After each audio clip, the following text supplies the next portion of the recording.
Nah, jadi kita kemarin sudah membahas terkait dengan elektrostatik, dari mulai gaya elektrostatik sampai ke terakhir ke potensial, energi potensial, dan ke kapasitor ya. Bahkan kita bahas kapasitor dengan dielektrik ya, termasuk hukum Gauss untuk material dielektrik. Nah, jadi kalau kita lihat, kalau kita membahas material dielektrik, pada bahan dielektrik ini elektron terikat cukup kuat ya, di atom, sehingga kalau kita punya material dielektrik, kemudian kita kasih medan eksternal luar, medan listrik luar ya, medan listrik eksternal, maka elektron tetap terikat pada inti, tapi dia terpolarisasi gitu ya, membentuk sebuah seperti dipol gitu, dipol listrik. Ya karena elektronnya terikat situ, jadi cuman geser aja bentuknya gitu ya, muncullah medan polarisasi. Tapi kalau kita lihat pada konduktor, pada konduktor itu banyak sekali elektron bebas, sehingga kalau kita tinjau kasus elektrostatik, elektron-elektron itu bergerak sedemikian sehingga setelah setimbang itu dia terdistribusi di permukaan. Nah, tapi apa yang terjadi kalau si elektron-elektron bebas itu, apa yang terjadi kalau si konduktor itu kita simpan dalam sebuah medan listrik luar gitu ya. Nah, karena kita simpan dalam medan listrik luar, maka elektron-elektron bebas itu dia dapat gaya listrik gitu ya, karena dia berada dalam pengaruh medan listrik. Nah, sehingga dia bergerak gitu ya. Segera bergerak dan mengalir sepanjang konduktor. Aliran muatan listrik itu kita sebut sebagai arus listrik gitu ya. Nah, jadi kalau saya bahas, kita sebut yang namanya arus listrik, ya pada dasarnya ini terkait dengan aliran muatan listrik gitu ya.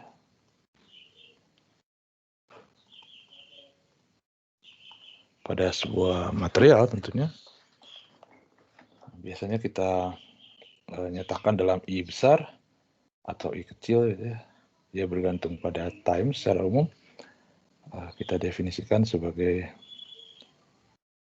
laju perubahan muatan per detik.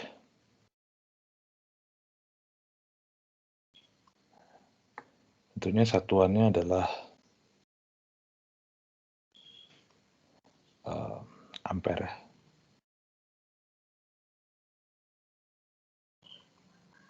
Sama dengan coulomb per second. Jadi ini kita sebut sebagai arus listrik.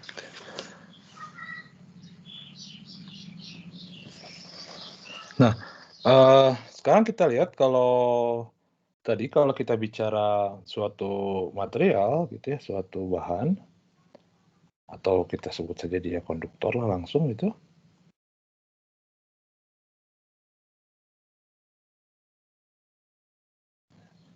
Ini banyak sekali muatan elektron bebas ya.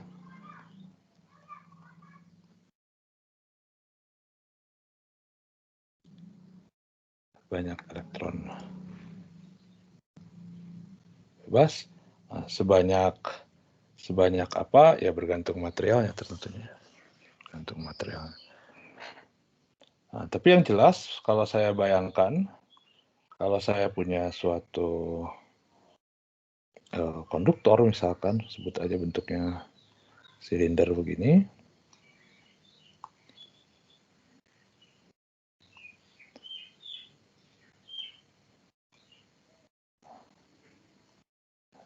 silinder begini. Nah, kemudian dia copy dulu.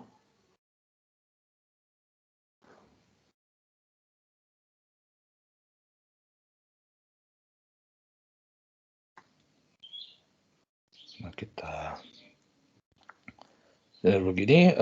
Kemudian untuk kalau kasus elektrostatik, elektron-elektron itu bergerak acak gitu ya, sehingga dia akhirnya terdistribusi di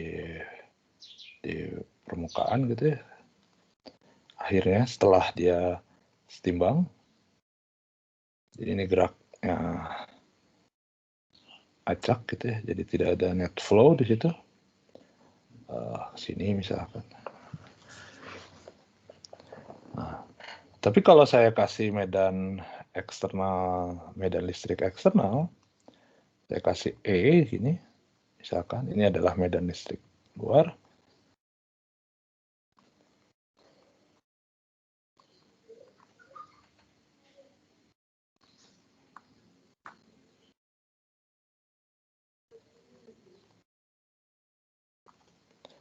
Nah, maka si elektron-elektron ini dia dapat gaya gitu ya. Sehingga ada kecenderungan dia meskipun masih bergerak, ada komponen gerak acaknya, tapi dia kecenderungan ketarik gitu ya, berlawanan dengan si siapa namanya, si medannya. Jadi nanti si elektron-elektron ini dia ada net flow-nya, ya. Meskipun tentunya kecepatannya bisa beda gitu ya. Nah, yang jelas di sini jadi ada aliran muatan, ada net flow ya, aliran muatan,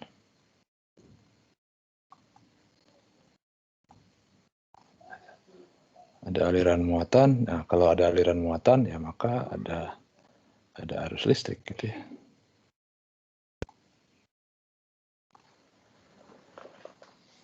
Nah, sekarang kita definisikan apa yang disebut sebagai rapat arus.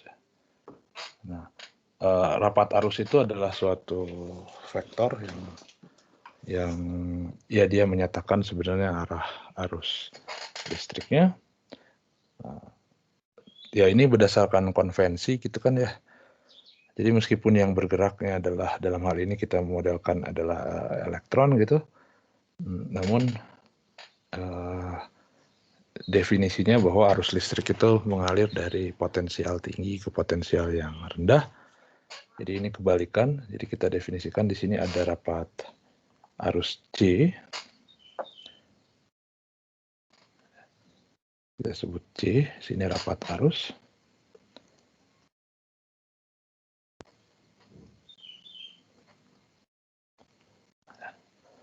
Rapat arus listrik. Apa hubungan rapat arus dengan arus listrik? Ya ini sebenarnya mirip dengan, jadi arus listrik itu mirip dengan seperti flux untuk medan listrik gitu ya. Jadi kita definisikan kalau saya tinjau di sini adalah area A. Kita punya tinjau di sini adalah areanya A.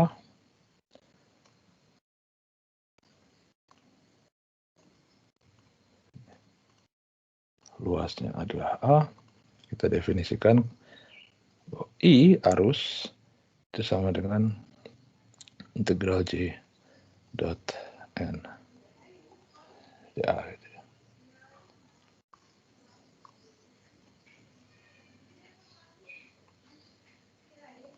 Jadi seperti rumusnya flux ya. Jadi ini arus listrik.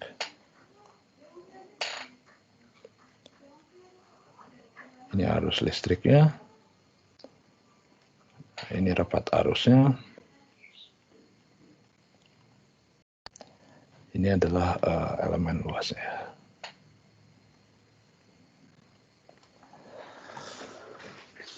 Nah, tentunya seberapa banyak muatan yang mengalir bergantung pada seberapa kuat gitu ya, medan listrik eksternalnya gitu. Semakin kuat medan listrik eksternalnya ya semakin besar gaya yang diterima tiap muatan, semakin besar net flow-nya gitu ya. Nah, bukan hanya itu, tapi juga dia bergantung pada tadi seberapa banyak dalam tanda petik elektron bebas yang apa namanya, yang bisa bergerak gitu ya di dalam material tersebut. Nah, jadi kalau saya definisikan di sini, J juga bisa kita tuliskan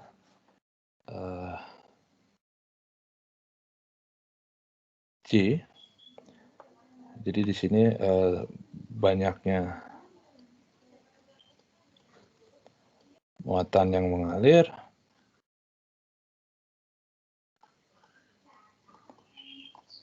itu bergantung pada kuat medan listrik luarnya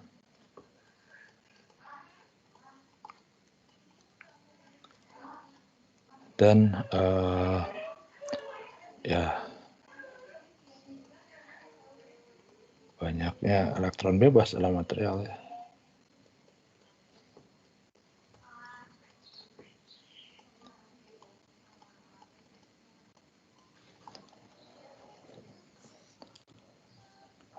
Jadi kalau saya tuliskan di sini J ini menyatakan rapat arusnya, tadi banyaknya muatan yang mengalir gitu, dia sebanding dengan E, medan eksternal luarnya, dan di sini untuk menyatakan banyaknya elektron bebas dalam material, itu biasanya dikasih sigma.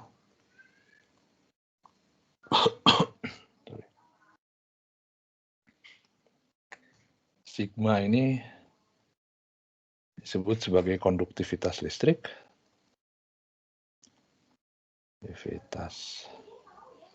Listrik ya, yang menyatakan seberapa bagus gitu ya suatu material itu menghantarkan listrik sebagai konduktor listrik ya tadi seberapa banyak elektron bebas itu seberapa banyak elektron bebas dalam material tersebut gitu ya, kira-kira kasarnya seperti itu. Tapi biasanya bukan kita ya, maksudnya waktu di SMA gitu kita tidak nyatakan dalam sigma, tapi biasanya kita tidak nyatakan seberapa bagus material tersebut itu sebagai konduktor, tapi biasanya dinyatakan sebagai seberapa jelek gitu ya material tersebut sebagai konduktor. Jadi kita biasanya tinjau resiproknya ya, yang kita sebut sebagai rho. Rho itu sama dengan 1/sigma, jadi ini kebalikannya. Ini yang kita sebut sebagai resistivitas listrik.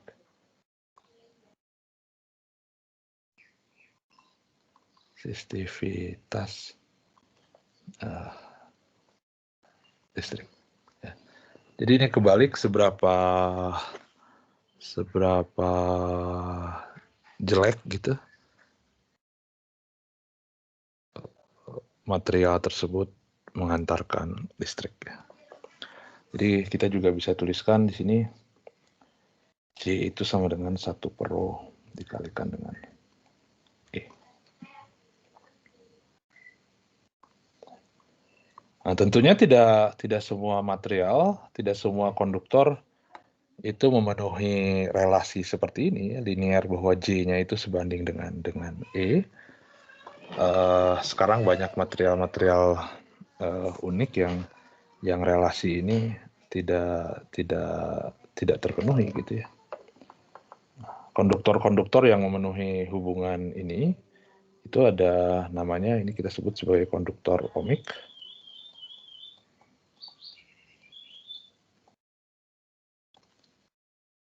Ya, yang memenuhi relasi seperti ini. Kita selalu mengasumsikan konduktornya itu ohmik, artinya relasi ini terpenuhi. Oke.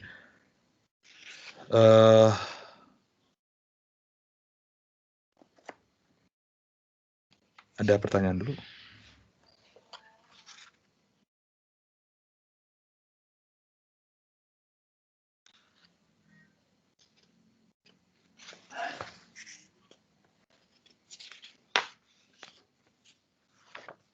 Pertanyaan?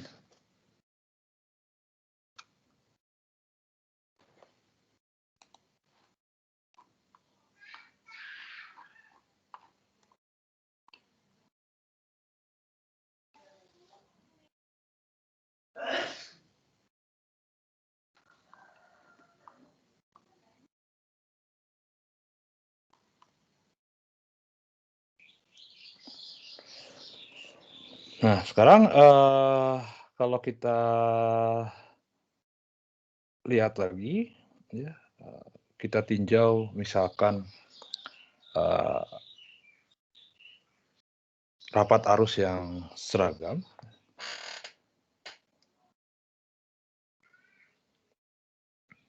Jadi kalau kita tinjau lagi, saya gambar lagi. Saya punya silinder lagi di sini.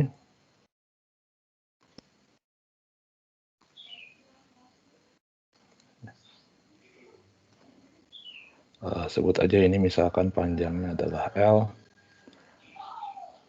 Kemudian ada luas area ininya adalah A.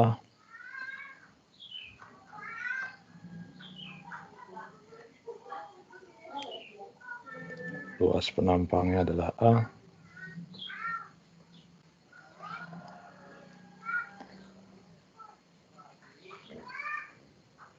Dan ada medan eksternal E sini.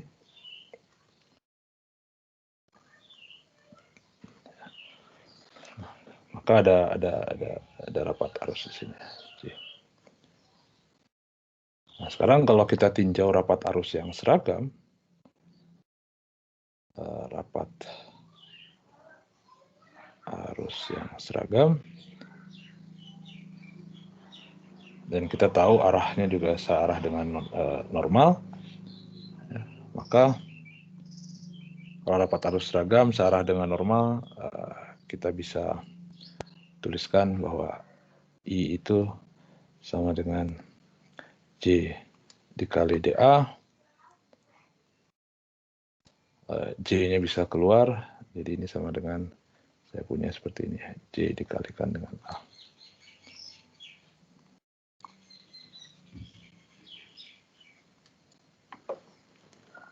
Nah, di mana J-nya adalah nilai rapat arusnya, dan A adalah luas penampangnya. Ya. Karena kan silinder ya luas penampangnya di mana-mana sama, jadi A-nya juga konstan. Kemudian J-nya juga uniform, arahnya nggak kemana-mana, arahnya selalu sama, besarnya juga selalu sama, jadi bisa kita keluarkan dari integral, jadi tinggal J kali A saja gitu, sederhana. Tapi saya juga punya bahwa J itu sama dengan 1 per rho dikalikan E. Jadi I itu saya juga bisa tuliskan sebagai E dibagi rho dikalikan A, gitu. Dengan E adalah medan listriknya. Nah, jadi saya bisa tuliskan E itu sama dengan apa? I dikali rho dikalikan A.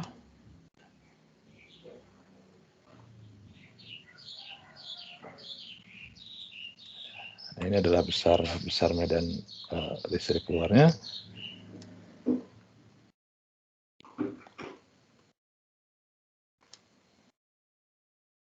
Nah, besar medan listrik keluar ini mengakibatkan sebenarnya adanya beda potensial antara ujung kiri sini dengan ujung yang kanan seperti ini. Di sini jadi potensialnya lebih positif daripada ujung yang kanan, ya.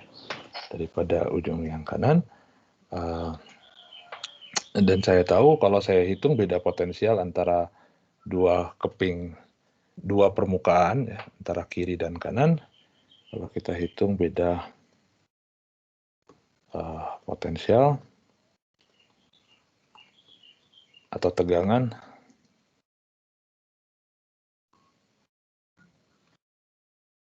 antara ujung kiri dan kanan, ujung-ujung konduktor.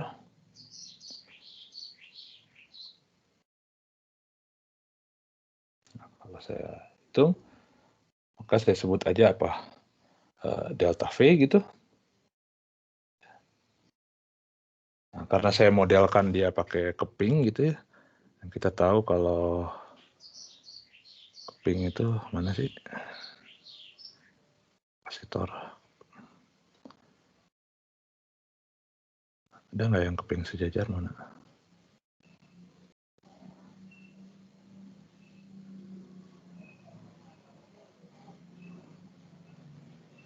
Oh iya ini. Ya. Jadi V-nya sebenarnya karena E-nya konstan, kita bisa keluarkan. Jadi ini sebenarnya tinggal E aja dikalikan dengan L.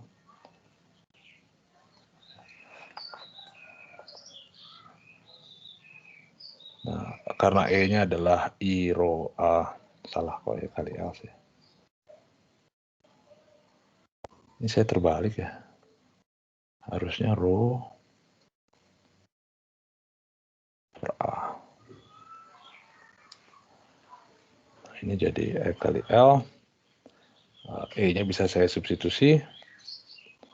Jadi saya punya relasi delta V sama dengan rho dikalikan L dibagi dengan A dikalikan dengan I.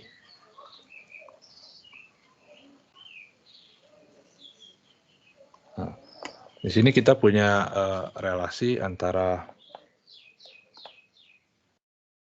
beda potensial antara ujung-ujung konduktor dengan besarnya arus yang mengalir pada konduktor tersebut. Nah, di sini ada suku konstanta. Di sini ada suku konstanta yang bergantung, ini bergantung pada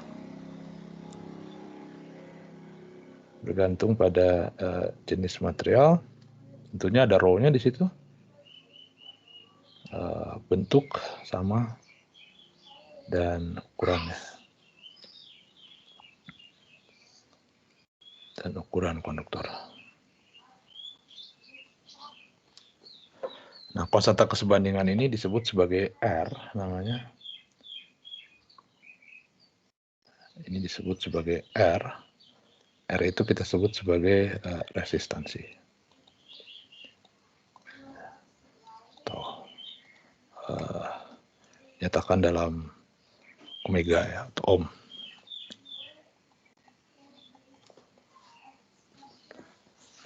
Jadi resistansi itu dia ya sama, maksudnya dia menyatakan efek makroskopik dari tadi ya, seberapa bagus konduktor itu mengalirkan mengalirkan arus ya, mengalirkan arus listrik. Nah, jadi secara umum kalau kita tinjau model konduktor yang lain, jadi secara umum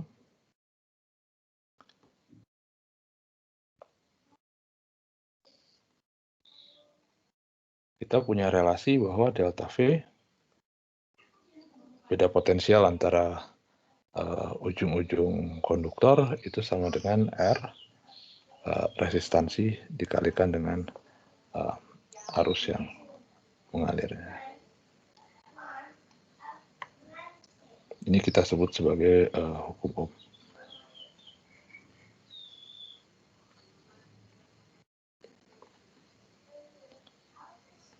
Ya. Nah, karena ini disebut hukum Ohm, makanya konduktor yang memenuhi ini kita sebut sebagai konduktor yang ohmik. Jadi ini beda potensial.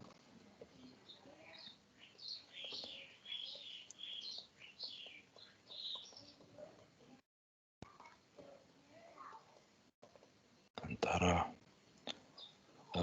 beda potensial ujung-ujung konduktor ya.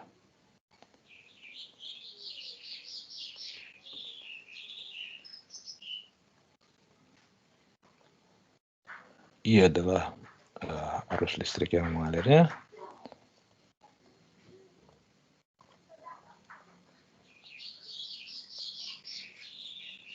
Dan R adalah resistansi.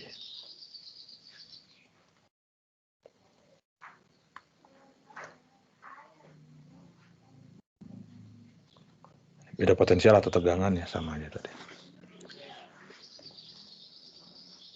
Nah, tentunya R ini nanti bergantung pada, sama halnya seperti C pada kapasitor, nanti dia bergantung pada bentuk dan ukuran. Jadi kalau kita tinjau silinder begini, menentukan R-nya cukup mudah, sama dengan rho dikalikan L per A gitu. Tapi kalau kita punya tipe material yang lain, misalkan dia silinder tapi tengahnya bolong gitu ya, misalkan. Nah, mungkin itu nanti R-nya jadi beda lagi gitu ya. Atau kita punya materialnya bentuknya bidang gitu ya. Jadi arusnya mengalir di bidang, itu R-nya mungkin beda lagi gitu ya. Nah, tapi kita tidak terlalu beda dengan kapasitor yang kita pengen belajar menentukan C untuk berbagai geometri. Di sini kita tidak terlalu concern tentang itu bagaimana menentukan R untuk geometri yang lain gitu ya. Jadi yang kita pakai adalah hukum Ohm-nya saja, bahwa kita punya relasi bahwa beda potensial antara ujung-ujung konduktor itu sama dengan resistansi dikalikan dengan arus yang mengalirnya. Oke. Ada pertanyaan dulu?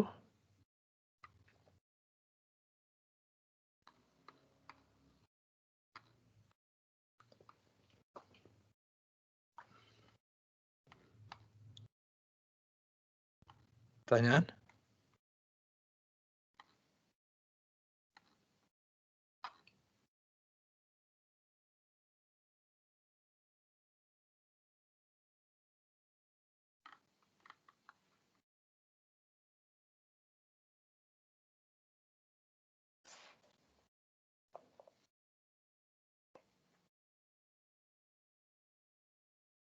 Pertanyaan? Nggak ada? Oke. Nah, sekarang bagaimana kalau kita bicara tentang konduktor ideal?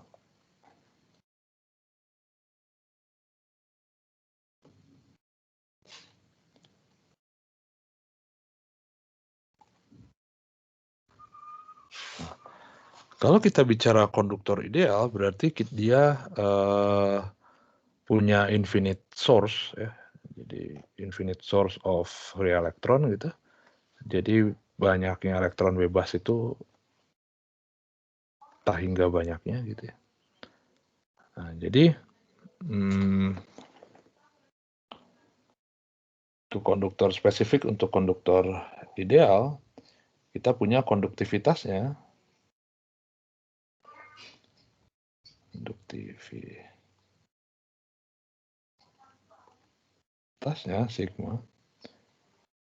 Itu dia menuju tak berhingga. Jadi ini saking bagusnya gitu ya. Sebaliknya maka resistivitasnya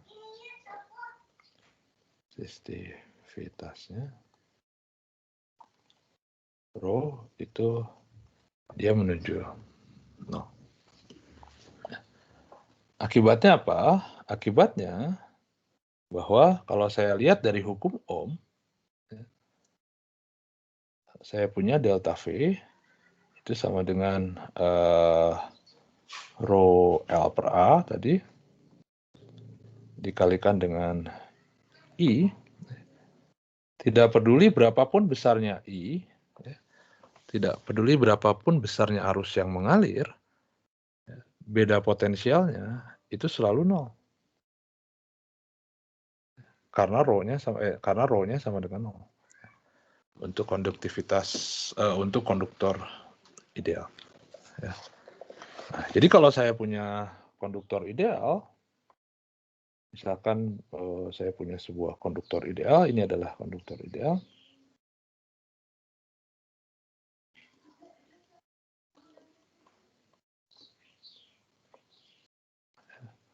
Berapapun arus yang mengalir di sini,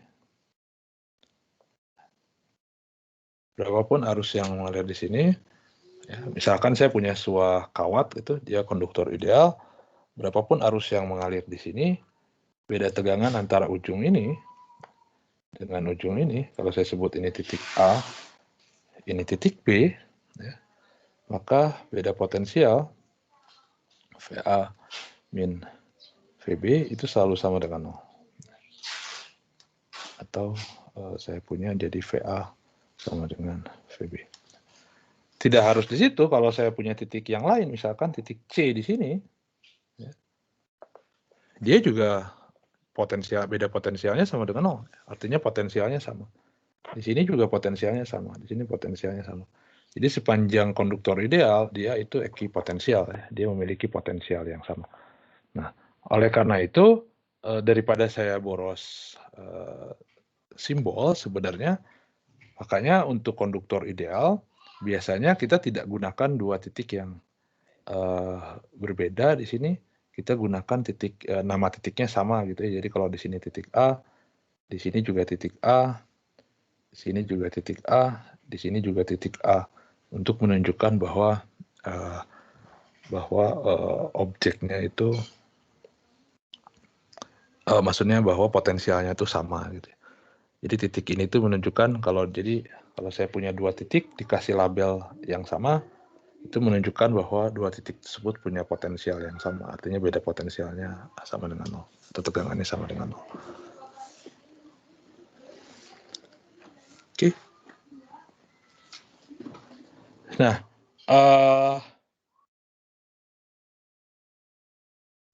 kita gunakan konduktor ideal ini nanti ketika kita membahas mengenai sirkuit. Ketika kita membahas mengenai sirkuit atau rangkaian gitu ya, rangkaian arus searah, di mana masing-masing komponen rangkaian itu terhubung harus pakai kabel kan ya, harus pakai kabel. Nah, kabelnya itu kita anggap sebagai konduktor ideal ya, yang menghubungkan antara masing-masing device. Nah, kalau kita punya, waktu kita bahas elektrostatik, kita membahas kapasitansi dan kita punya device gitu ya, kita punya komponen yang memanfaatkan efek dari kapasitansi tersebut yang kita sebut sebagai kapasitor. Nah, di sini juga sama, kita punya device yang memanfaatkan efek dari hukum Ohm ini yang kita sebut sebagai resistor ya. Disebut sebagai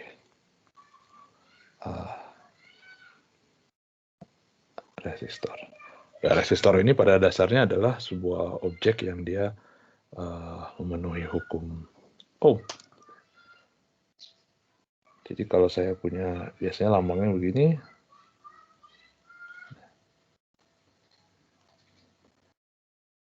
Ini R, ini tegangannya, ini saya sebut misalkan kalau ini A, ini B. Jadi kalau resistor itu ada beda potensial antara ujung-ujungnya, maka mengalir suatu arus listrik I, dan relasinya haruslah memenuhi hukum Ohm. Gitu. Bahwa beda potensial antara ujung-ujung resistor VAB itu haruslah sama dengan I dikalikan dengan R ya.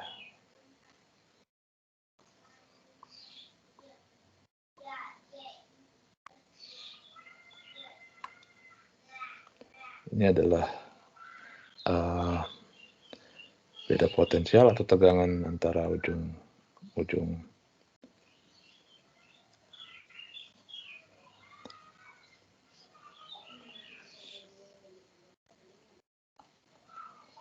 Nah, biasanya tegangan antara ujung-ujung atau beda potensial antara ujung-ujung itu disingkat juga namanya tegangan jepit gitu ya. Jadi tegangan yang menjepit gitu. Resistor. Ini adalah arus yang mengalir, arus yang melalui resistor.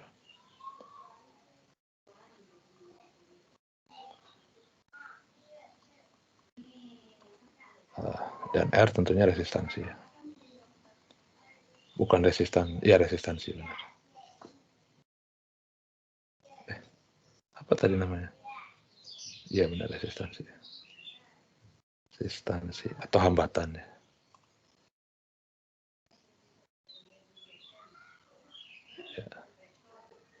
Ini atau hambatan biasanya disebut.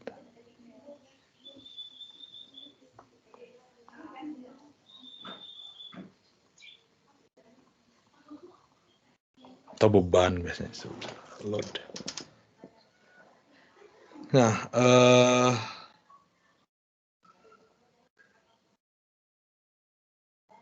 ya Anda harusnya sudah cukup familiar lah dengan resistor. Bagaimana kalau kita nyusun sebuah resistor, apa yang terjadi dan segala macam lah ya. Ya saya review saja dikit. Kalau saya punya 2 buah resistor, kita susun seri begitu. Sebut aja ini R1, ini R2, ini A, ini B, ini C gitu. Nah, maka arus yang mengalir pada tiap resistor itu sama. Sehingga ini susunan resistor ini bisa kita bikin susunan ekivalennya. Ini A, ini B, dan di sini adalah R, S, di sini I. Nah, jadi saya tahu bahwa tegangan jepit antara ujung-ujung ini VAB itu pasti sama dengan VAC ditambah VCB. Nah, kemudian kita gunakan hukum Ohm. Ini adalah I dikali R. S sama dengan I dikali R1 ditambah I dikali R2. Ini dibuang. Jadi kita punya R seri itu sama dengan R1 ditambah R2 ya.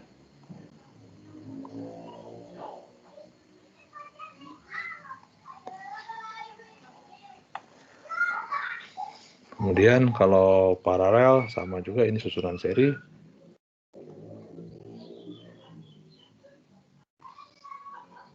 Kemudian kalau kita bicara susunan paralel,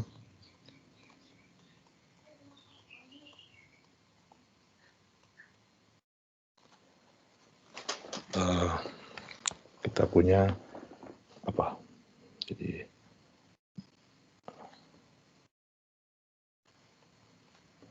kita hubungkannya begini ya. Jadi ini R1 misalkan, ini R2, kita hubungkan di sini. Nah, lihat di sini, penghubung ini itu adalah konduktor ideal sebenarnya. Nah, karena konduktor ideal, maka dia tadi ekipotensial. Karena ekipotensial, jadi ya potensial di setiap titiknya sama, berapapun arus yang mengalirnya. Jadi kalau saya kasih nama di sini titik A, maka di sini juga titik A, di sini juga titik A gitu ya. Karena dia ekipotensial. Ini juga sama kalau saya kasih nama titik B, di sini titik B, di sini juga titik B. Kenapa di sini tidak A ya? Karena di sini karena dia lewat kapasitor. Kalau dia lewat resistor, karena dia lewat resistor, maka ujung sini dengan ujung sini tidak lagi punya potensial yang sama. Jadi tidak boleh dikasih nama yang sama. Nah, sekarang gimana dengan arusnya? Ya, arusnya kalau di sini sebut I, maka di sini split, sama seperti halnya kita membahas muatan listrik, waktu itu muatannya juga kebagi, disebut I1, ini ada yang ke sini I2, akhirnya keluar lagi ke sini I, dan ini juga bisa kita bikin rangkaian ekivalennya. AB ini adalah RP, arus yang mengalirnya adalah I. Kita tahu bahwa hakalan muatan listrik, selama muatan tidak ada yang bocor segala macam, maka I itu haruslah sama dengan I1 tambah I2. Kemudian kalau saya gunakan hukum Ohm lagi, saya punya di sini VAB dibagi RP sama dengan VAB per R1 ya, ditambah VAB per R2, karena tegangan jepitnya semua sama, bisa kita coret, akhirnya kita bisa dapatkan 1 per RP sama dengan 1 per R1 ditambah 1 per R2. Oke. Ada pertanyaan dulu?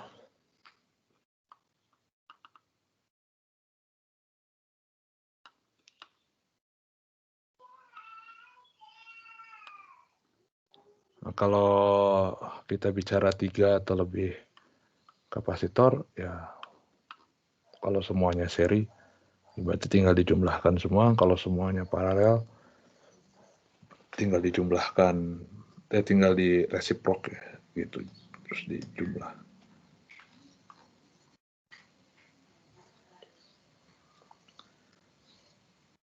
Nah, tapi juga kadang-kadang ya yang namanya resistor bisa kita susun sedemikian gitu ya,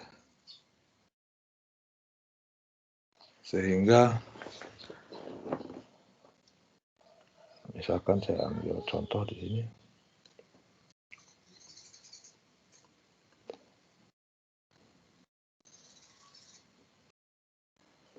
Kalau saya punya begini misalkan,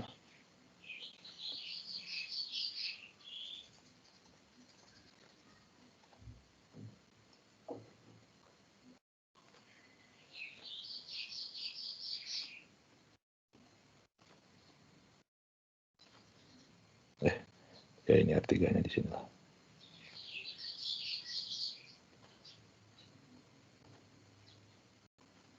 Nah, begini. Ini A, ini B. Ya, biar gampang sebut aja R1 sama dengan R3, sama dengan R4, sama dengan R5, sama dengan R, begitu.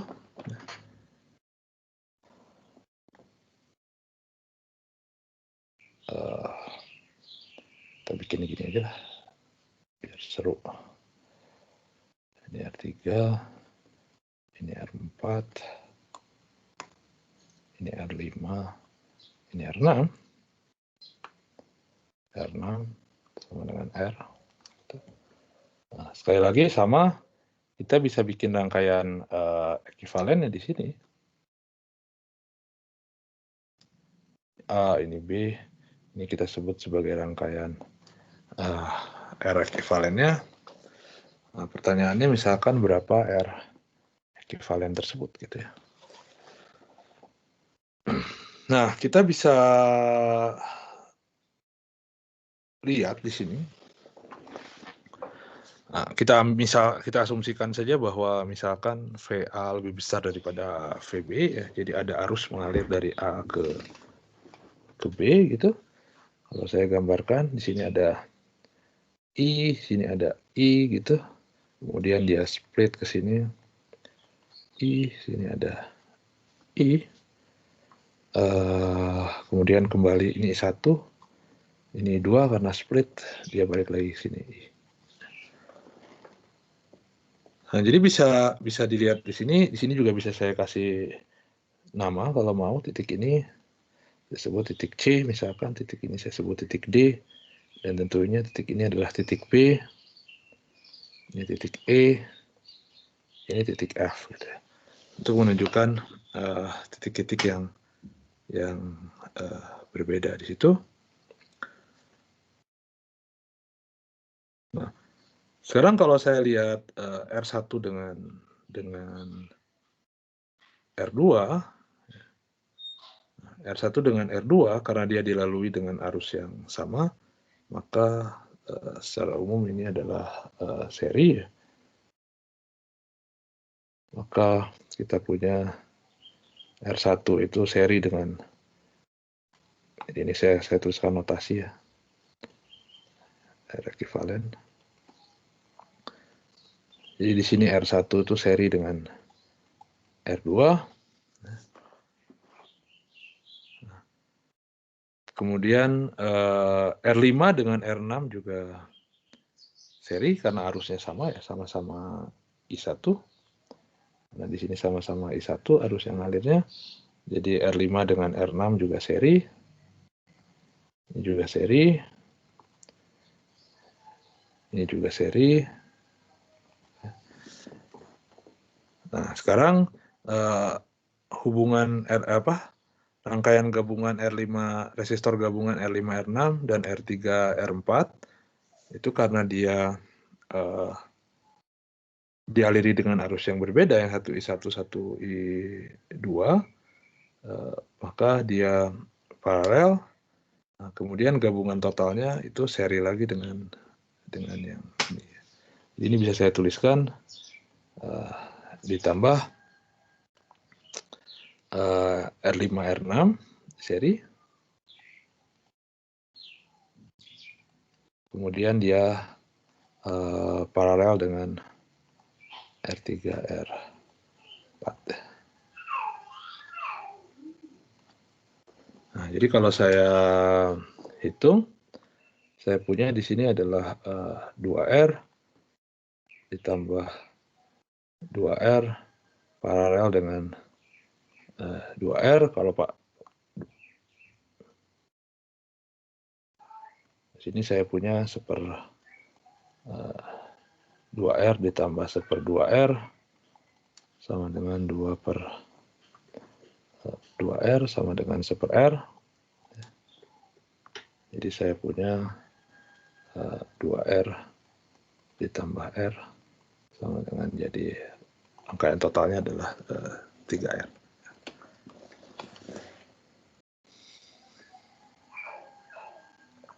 Oke, ada pertanyaan dulu?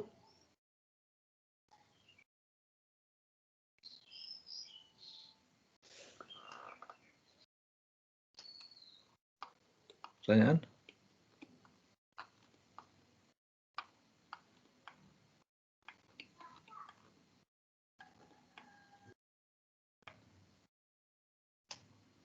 Halo? Belum ada Pak dari saya. Yang lain? Belum ada juga Pak.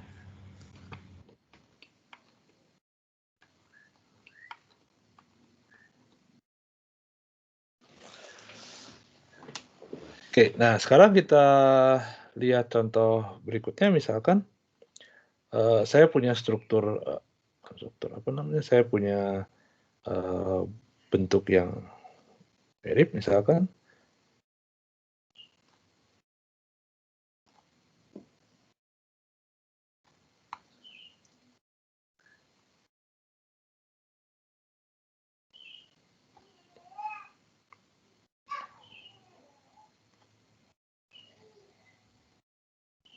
dengan R yang sama ya.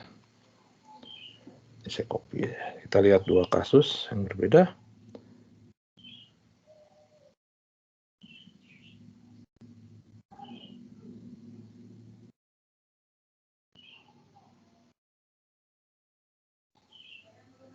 Nah, ini kasus pertama misalkan.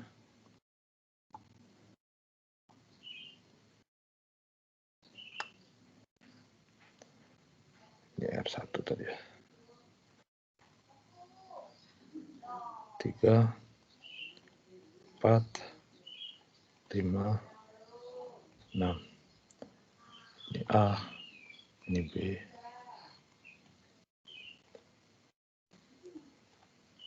R4.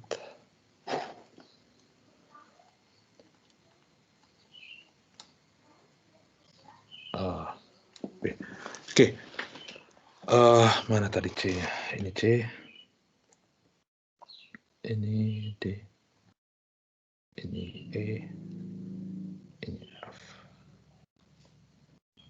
A, B, C. D. E. F. Ini D. Nah, sekarang saya akan tinjau dua kasus. Kasus yang benar-benar real begini, udah tadi yang ini. Nah, sekarang kalau yang kedua misalkan, saya bikin begini. Jadi antara titik D dan titik B sini, kita hubungkan dengan sebuah kabel, kita short biasanya kita bilang. Kita hubungkan dengan suatu konduktor ideal. Kasus yang kedua, titik E dengan titik F yang kita bukan potong, apa namanya, kita hubungkan atau kita short gitu. Nah, apa efeknya? Nah, efeknya adalah kalau ini arusnya mengalir adalah I, ini juga mengalir I, atau satu-satu dulu lah. Sini I. Nah, karena sekarang di short antara titik D dan titik B oleh konduktor ideal.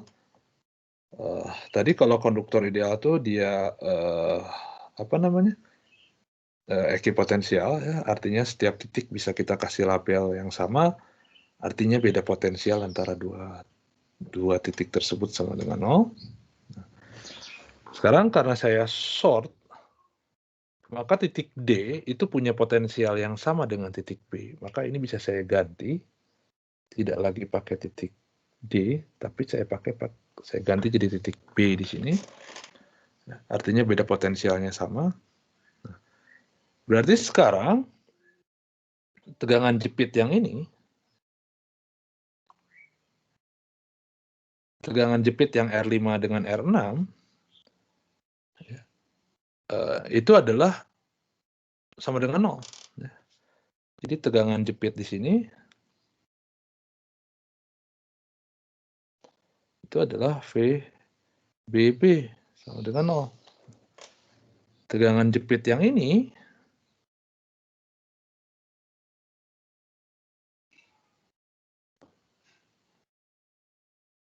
juga sama, VBB sama dengan 0. Nah, karena tegangan jepitnya sama dengan 0,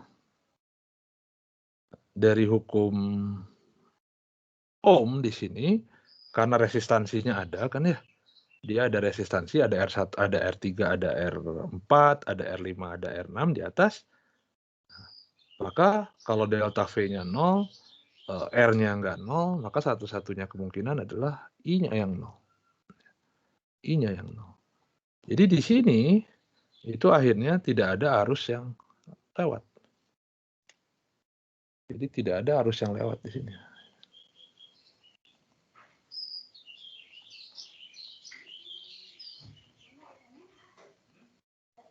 Tidak ada arus yang lewat ke atas. Di sini juga tidak ada arus yang lewat ke bawah.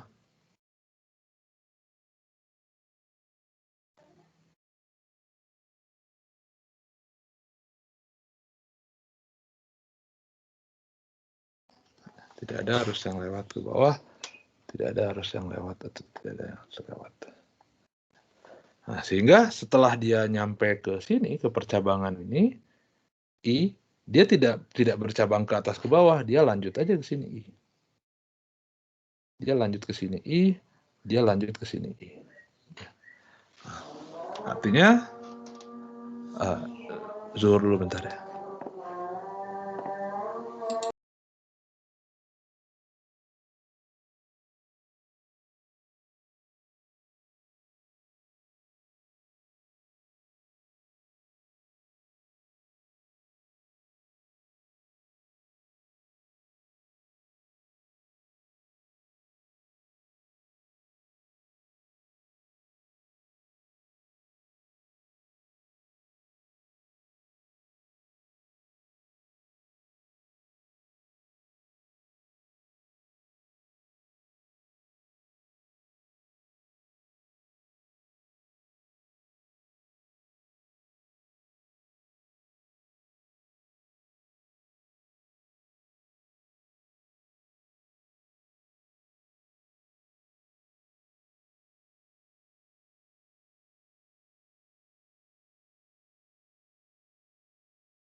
Oke, kita lanjutkan.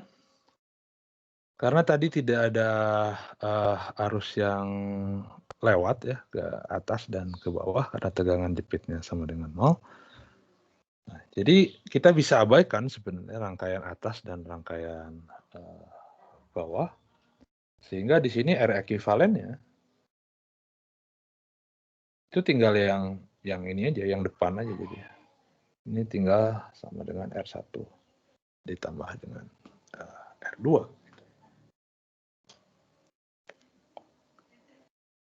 Nah, tapi untuk kasus yang ini, saya pindahkan ke bawah aja.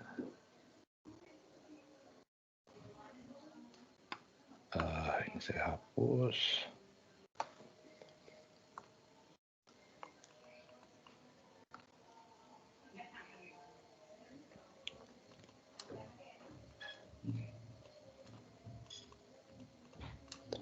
Sini R ekuivalennya adalah R1 tambah R2. Nah, sedangkan di sini, kalau kita lihat yang dihubungkan adalah titik E dengan titik F. Sehingga titik F ini bisa kita ganti jadi titik E di sini. Jadi artinya beda potensial antara E dengan F itu sama ya. Karena beda potensialnya sama. Nah, jadi bisa dilihat di sini bahwa tegangan jepit R5 dengan R3 itu adalah sama-sama D ke E. Dan tegangan jepit sekarang, tegangan jepit R6 dengan R4 itu sama, E ke B. E ke B. Nah, jadi oleh karena itu, sekarang nge-split, jadi ini rangkaian ekuivalennya. Rangkaian ekuivalennya, ini bisa kita susun ulang. Jadi seperti ini.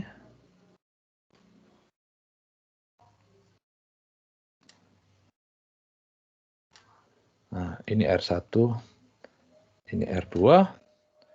Nah, yang ini karena sama-sama E di sini,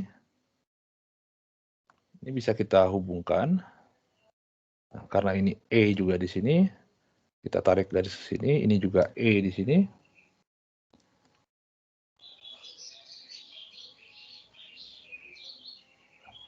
Ini E juga. Nah, ini jadi begini.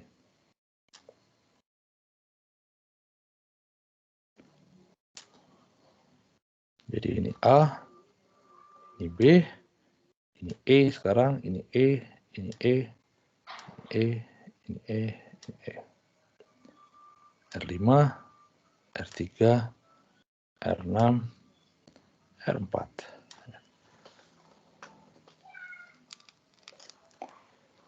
Nah, jadi arus yang mengalirnya adalah sini I, kita sebut saja sini I1,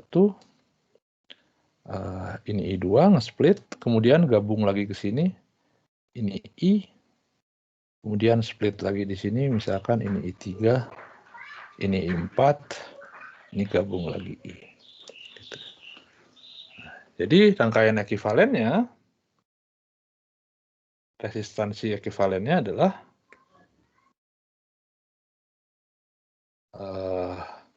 R1 dengan R2 itu seri. Kemudian kalau yang tadi yang awal R5 dengan R6 di seri, sekarang enggak, tapi R5 dengan R6 di paralel, R5 dengan R3 di paralel, R6 dengan R4 di paralel, kemudian di seri semua. Jadi ini seri R5 paralel R6, R3 ditambah dengan R6 paralel dengan R4. Nah, jadi karena seper R ya, saya punya di sini seper R tambah seper R, ini paralel, jadi 2 per R. Jadi akhirnya totalnya jadi R per 2, jadi ini adalah 2R ditambah R per 2. ditambah R per 2. Jadi 3R. Sama sih ini ya, tapi skemanya susunannya berbeda. Artinya kalau R-nya saya ubah, dia tidak lagi sama harusnya. Oke, ada pertanyaan dulu?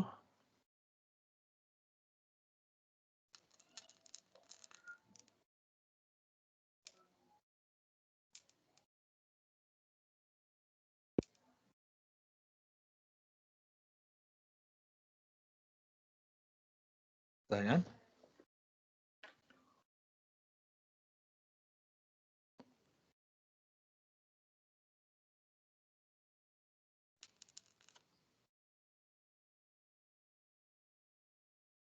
Nggak ada? Oke. Nah, jadi ini tentang terkait arus listrik dan hambatan ya.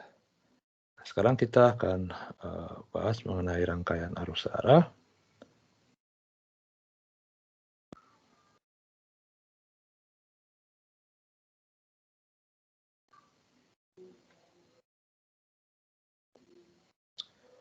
Ya, jadi kita punya beberapa komponen ya. Kita sudah bahas ada yang namanya resistor tadi.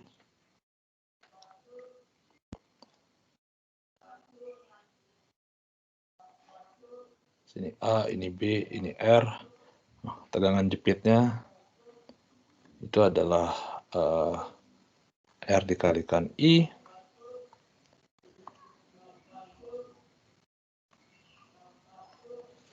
Nah, kemudian kita juga punya kapasitor.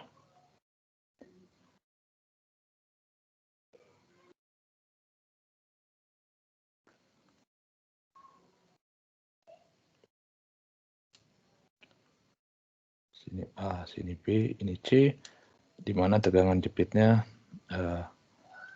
VAB itu sama dengan Q per C. Nah, sekarang kita bisa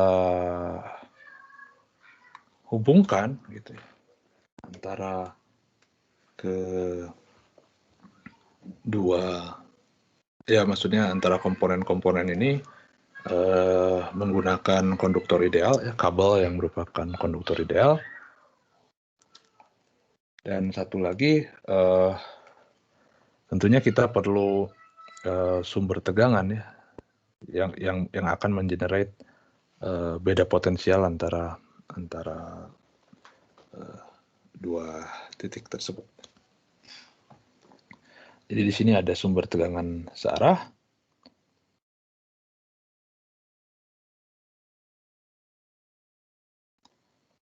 Biasanya sumber tegangan searah ini kita sebut sebagai baterai gitu.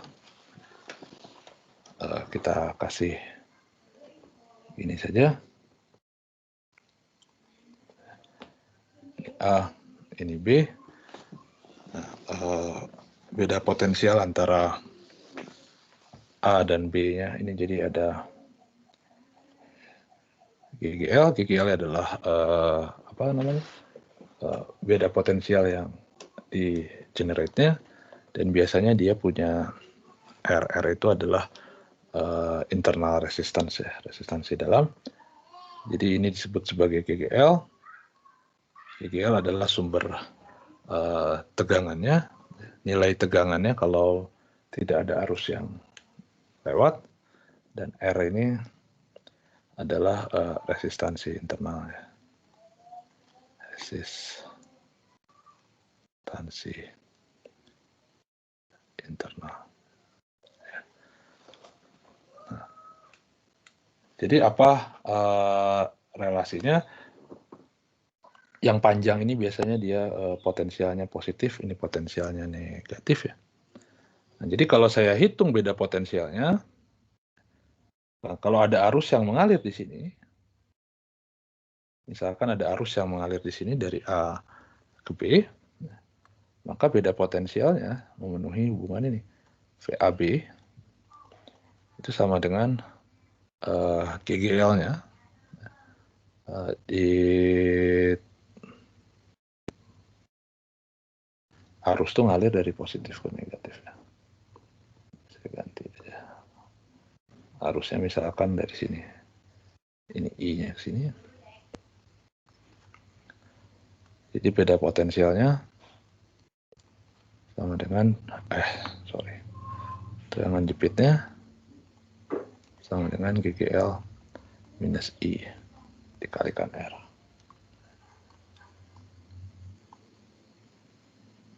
Oke.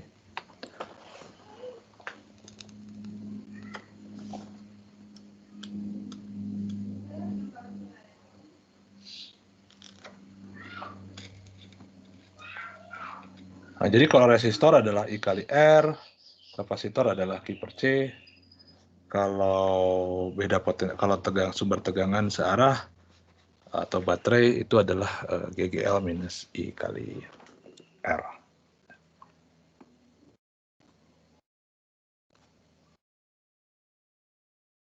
Nah, jika kita tinjau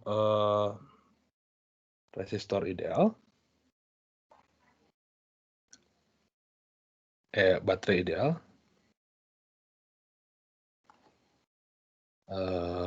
ya sumber tegangan searah ideal atau baterai ideal. Nah, kalau baterai ideal, maka resistansi internalnya sama dengan 0.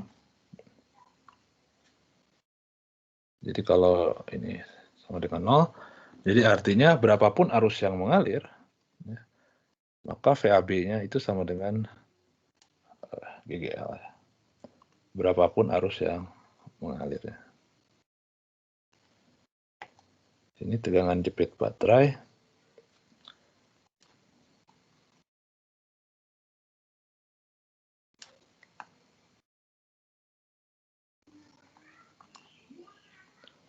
Jepit baterai ideal itu selalu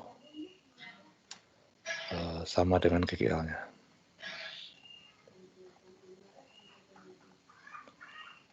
Berapapun arus yang mengalir.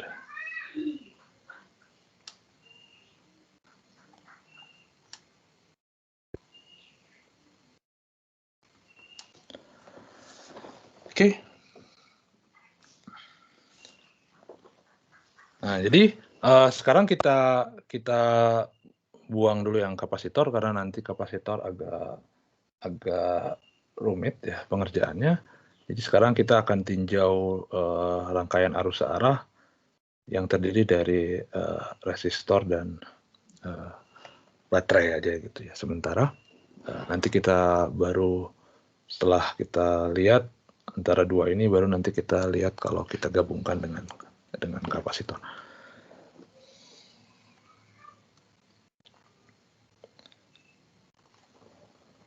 Nah, jadi rangkaian arus searah minimal terdiri dari ini dua ya, resistor dan baterai.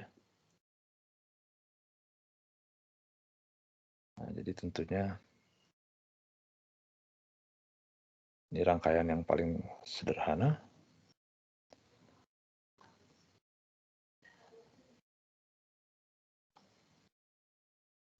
R. Ya. Nah, karena sirkuitnya tertutup di sini, maka kita bisa bilang di sini mengalirkan arus I. Nah, kita sebut sebagai titik referensi di sini, saya pilih aja sebagai titik A. Gitu. Nah, untuk memudahkan analisis, tentunya kita bisa gunakan hukum Ohm ya dasarnya tadi, dan menggunakan tegangan relasi-relasi tegangan jepit ini gitu. Nah, tapi kita bisa juga gunakan ada yang namanya disebut sebagai hukum Kirchhoff ya.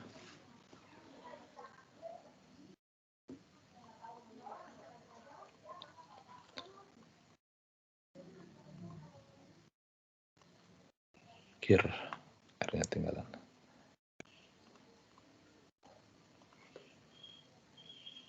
Tentang sirkuit.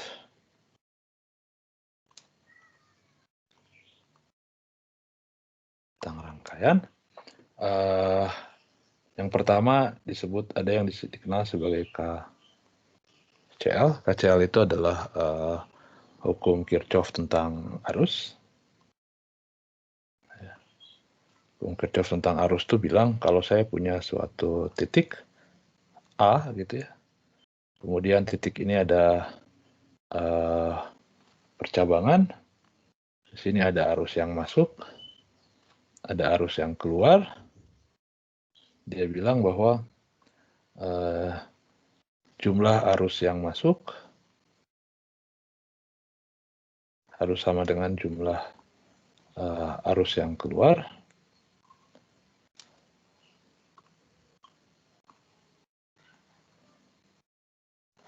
Ini di setiap titik percabangan ya. Di setiap titik, bukan ya, di setiap titik,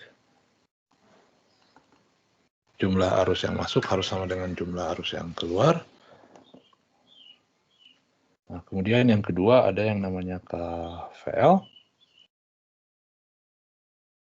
Ini tentang tegangan ya, voltage.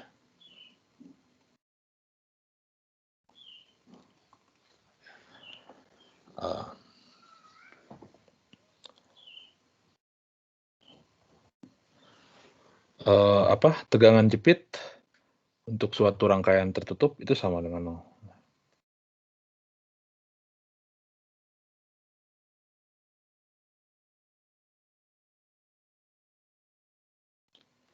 Suatu rangkaian tertutup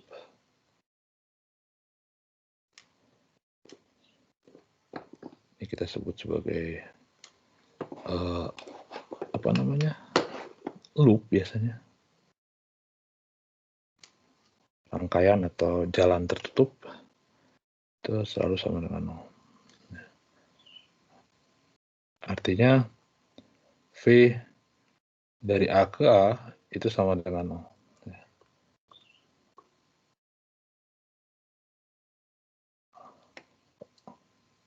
Lewat jalan manapun.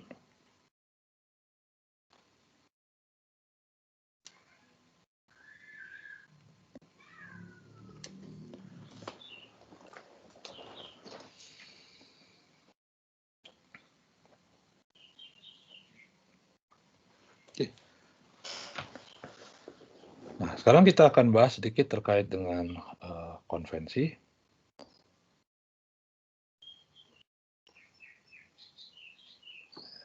Terutama kalau konvensi untuk yang KVL ya. Nah, ketika kita akan menggunakan KVL, kita harus pilih jalan tertentu, kita harus pilih rangkaian tertutup tertentu, harus pilih loop tertentu.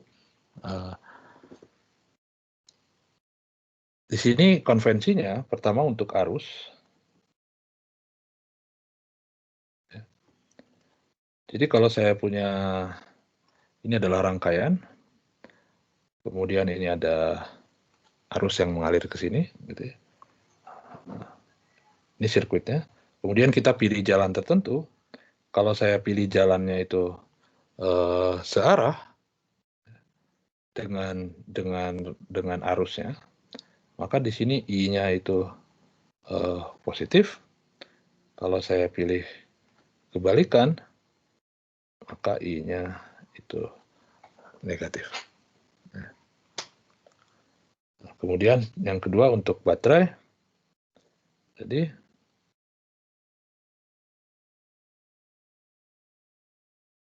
untuk baterai sebenarnya kita selalu pakai konvensi yang ini ya.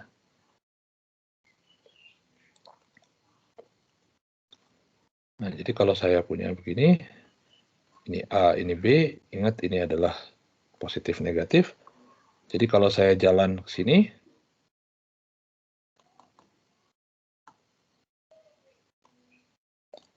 artinya ketemu kutub positif dulu, maka di sini GGL-nya positif. Kalau saya jalannya ke balikan, maka di sini GGL-nya itu negatif. Nah, itu konvensinya.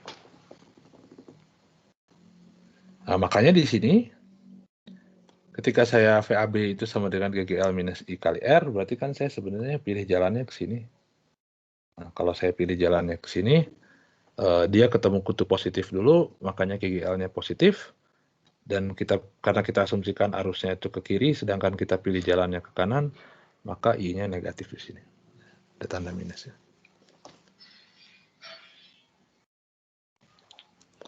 Nah, contoh di sini,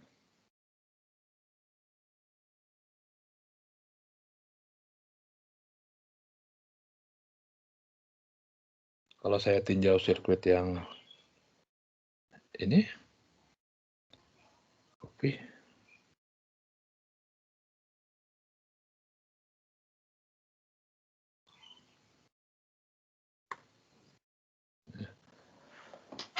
Nah, tentunya di sini karena cuma ada satu percabangan, jadi arusnya karena jumlah arus dengan keluar sama, maka jumlah arusnya di mana-mana selalu sama. Dan kutub positif karena arus mengalir dari potensial tinggi ke potensial rendah, jadi pasti ngalirnya berlawanan jarum jam. Searah jarum jam. Jadi kalau saya start dari titik A, nah, kalau saya pengen pakai KVL, maka saya harus pilih jalan tertentu ya. Dari A saya pilih jalan sedemikian sehingga dia harus balik lagi ke A. Jadi kalau saya mulai dari titik A di sini, saya harus jalan ke sini, kemudian balik lagi ke sini. Nah, saya bisa pilih seperti ini. Artinya dia searah jarum jam juga.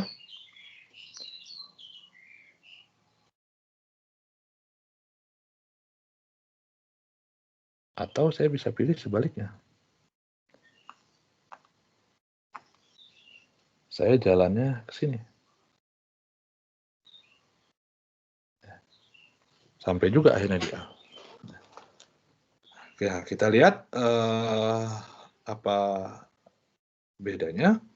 Nah, kalau saya pakai konvensi kalau saya pakai yang pertama, kemudian saya hitung di sini V dari A ke A itu sama dengan 0. Nah, kita lihat di sini, kalau saya sebut ini titik B, V dari A ke A itu kan sama dengan V dari A ke B, ditambah V dari B ke A. Ini harus sama dengan 0. V dari A ke B itu kan berarti dia ketemu dengan resistor. Nah, maka di sini tegangan jepitnya adalah I kali R. Nah, kita lihat di sini saya jalan sepanjang resistor ya.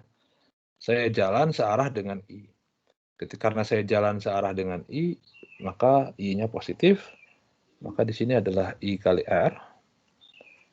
Nah, kemudian ketika saya jalan ke mana namanya? Ketemu baterai. Ketika saya jalan ketemu baterai, nah, saya masuk ke kutub negatif dulu. Di baterai saya jalan masuk ke kutub negatif dulu, jadi GGL-nya minus.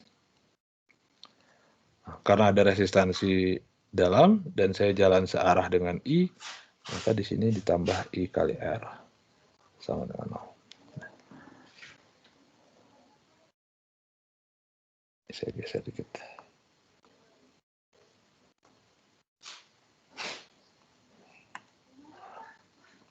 Jadi akhirnya saya punya di sini I dikali R plus R minus GGL sama dengan 0. Jadi saya bisa dapatkan I sama dengan GGL per R plus R.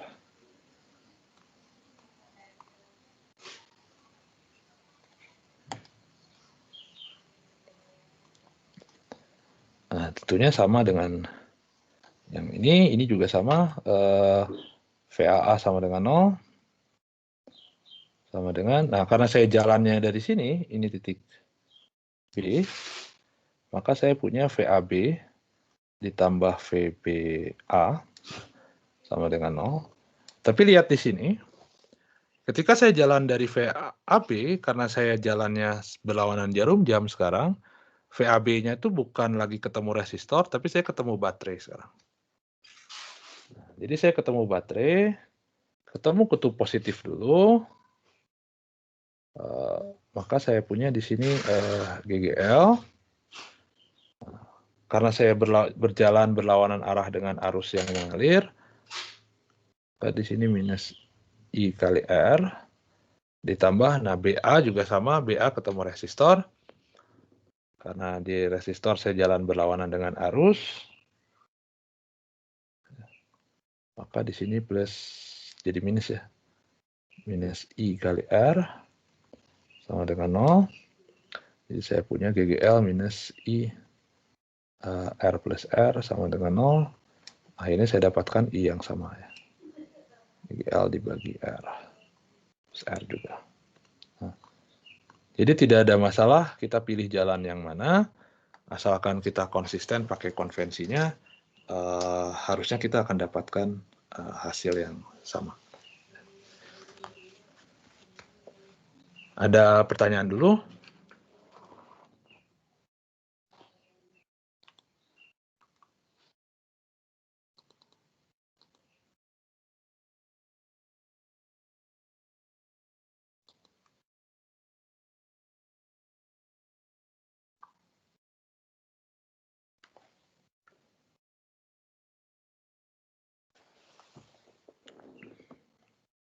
Pertanyaan? Nah, contoh lain misalkan kita bikin begini. Saya punya baterai di sini.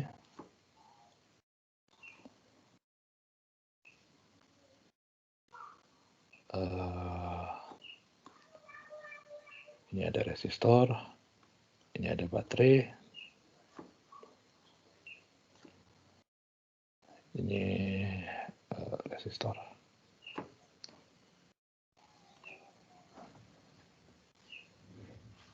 Sebut aja ini berapa? 12 volt misalkan. 8 volt. 60 ohm. 20 ohm. Misalkan. Asumsikan baterai ideal.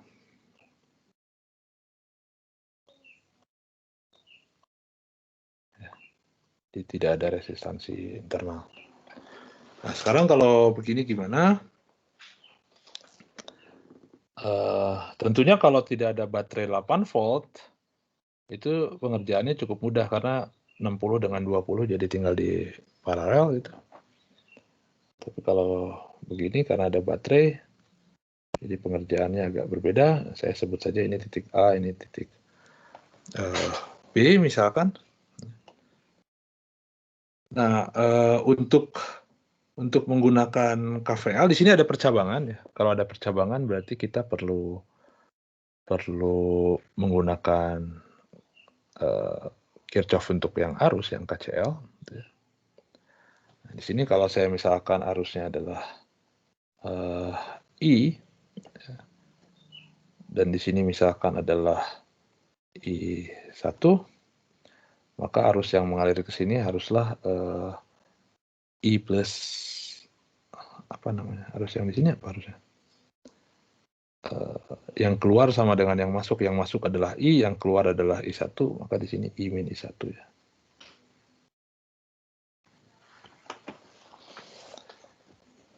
Nah, supaya itunya sama. Nah, kalau saya jalan dari A ke A lagi, lewat sini, dan kemudian dari A ke A lewat sini,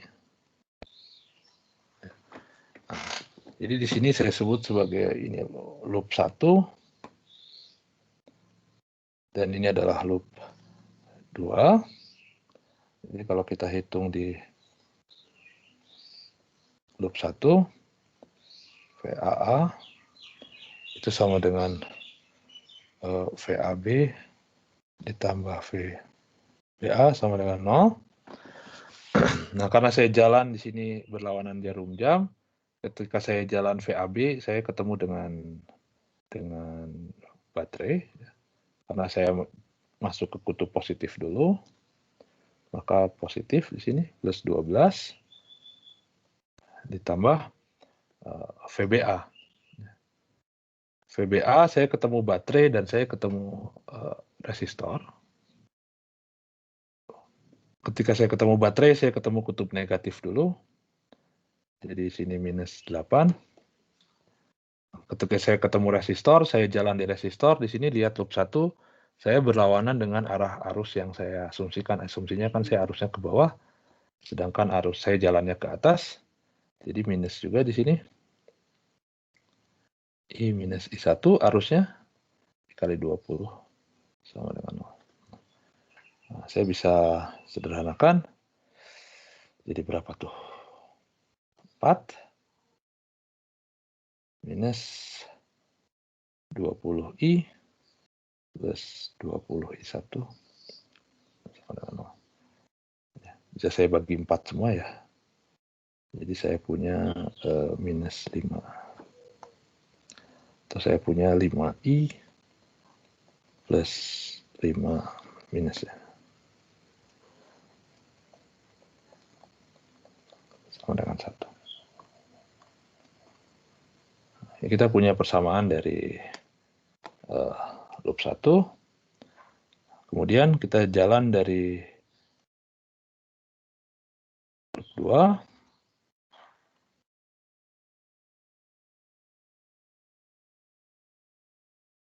Sama dengan 0.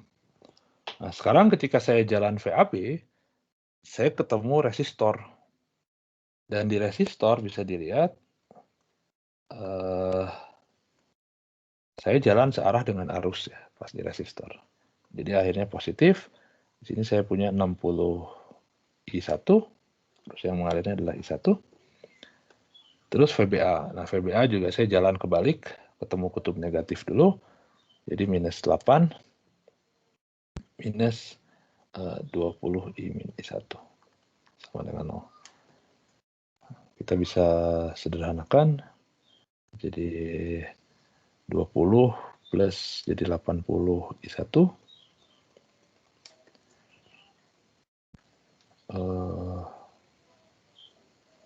minus 20I sama dengan 8. Bagi berapa tuh? Bagi 4 bisa? Jadi 20 I1 minus 5I sama dengan 2 ya.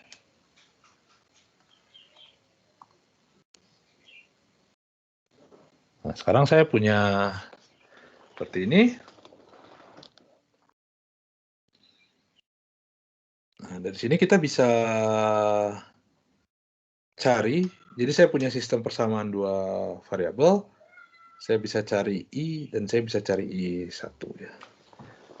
Nah, jadi saya tuliskan lagi di sini. Saya punya minus 5I plus 20I1 sama dengan 2. Ini tinggal saya jumlah saja. Kalau saya jumlah ini habis I-nya, jadi saya punya 15 I1 sama dengan 3. Jadi I1-nya adalah 0,2 ampere. Ya.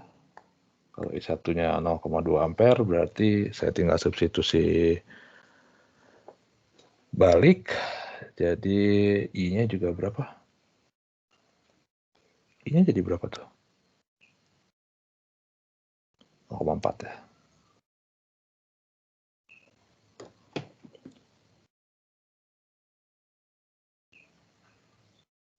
0,2 kali 5, 1. 1 tambah 1, 2. 2 per 5 ya 0,4. Nah, jadi saya dapatkan ini. Nah, jadi kalau saya gambar lagi sirkuitnya.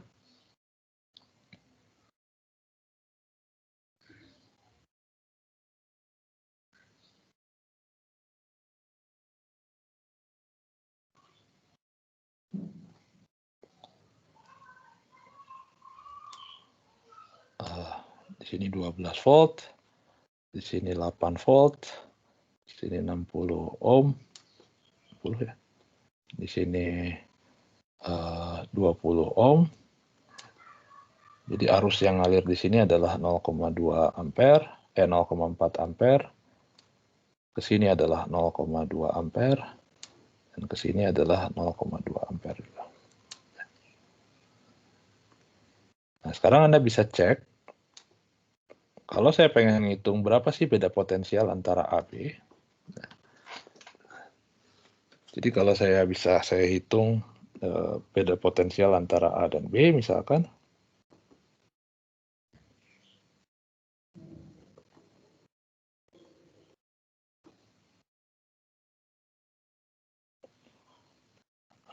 Jadi VAB, nah saya bisa hitung lewat mana saja sebenarnya. Saya bisa hitung lewat kiri, saya bisa hitung lewat kanan, dan saya bisa hitung lewat tengah. Gitu ya. Nah, kalau saya hitung lewat kiri, lebih mudah karena di sini saya cuma ketemu baterai saja. Karena saya ketemu baterai dan saya ketemu kutub positif dulu, ya, tidak ada resistor, baterainya ideal. Jadi tegangan jepit selalu sama dengan GGL-nya. Jadi saya dapat di sini 12 volt. Kalau saya hitung lewat tengah,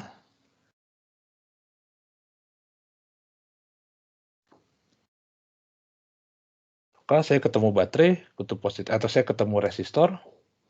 Ya. Saya jalan searah dengan arah arusnya 0,2, maka saya punya 20 dikali 0,2. Ditambah saya ketemu baterai juga, ketemu kutub positif dulu, 8. Jadi 4 tambah 8 sama dengan 12 volt juga. Kalau saya hitung lewat kanan, sini, saya cuma ketemu resistor saja. Saya jalan searah dengan arusnya. Jadi saya punya berapa? 0,2 dikali 60 sama dengan 12 volt juga. Jadi saya dapatkan semua yang sama. Kalau saya dapatkan sama, berarti hasilnya cocok semua. I-nya benar berarti. Oke, ada pertanyaan dulu?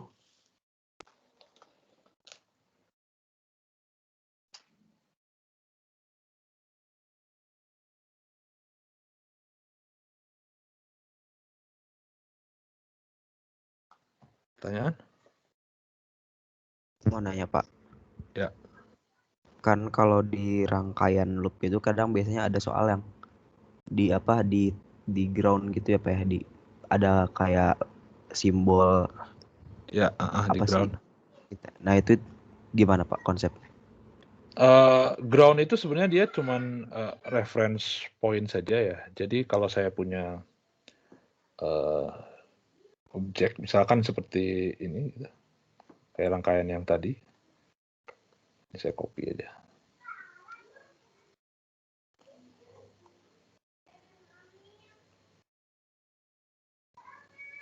Saya copy.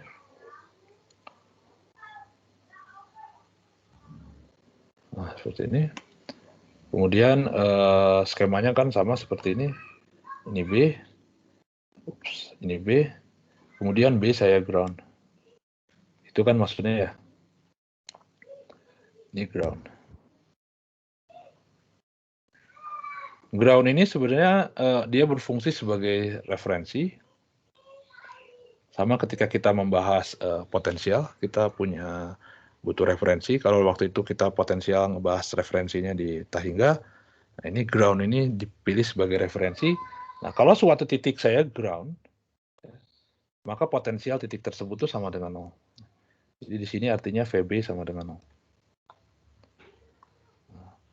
Terus apa Pak gunanya VB sama dengan 0? Nah, kalau saya sudah punya referensi, saya bisa ngitung potensial di satu titik. Saya bukan lagi bisa ngitung beda potensial, tapi saya bisa ngitung nilai potensialnya.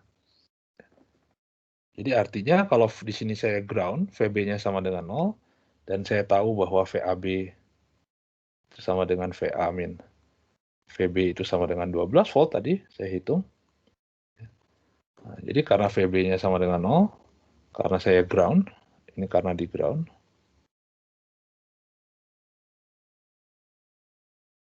karena di ground, maka saya bisa hitung berapa VA. Ya, VA 12 volt. Jadi saya bisa ngitung potensial persis di titik tertentu. Ya. Tentunya dengan referensi ground. Jadi ini sebenarnya gunanya sebagai referensi kalau dalam perhitungan di sini. Gitu. Kira-kira seperti itu. Oke Pak, terima kasih Pak. Ya.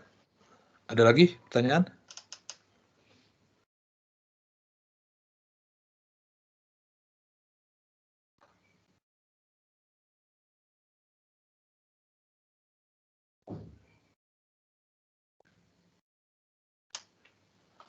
Nggak ada?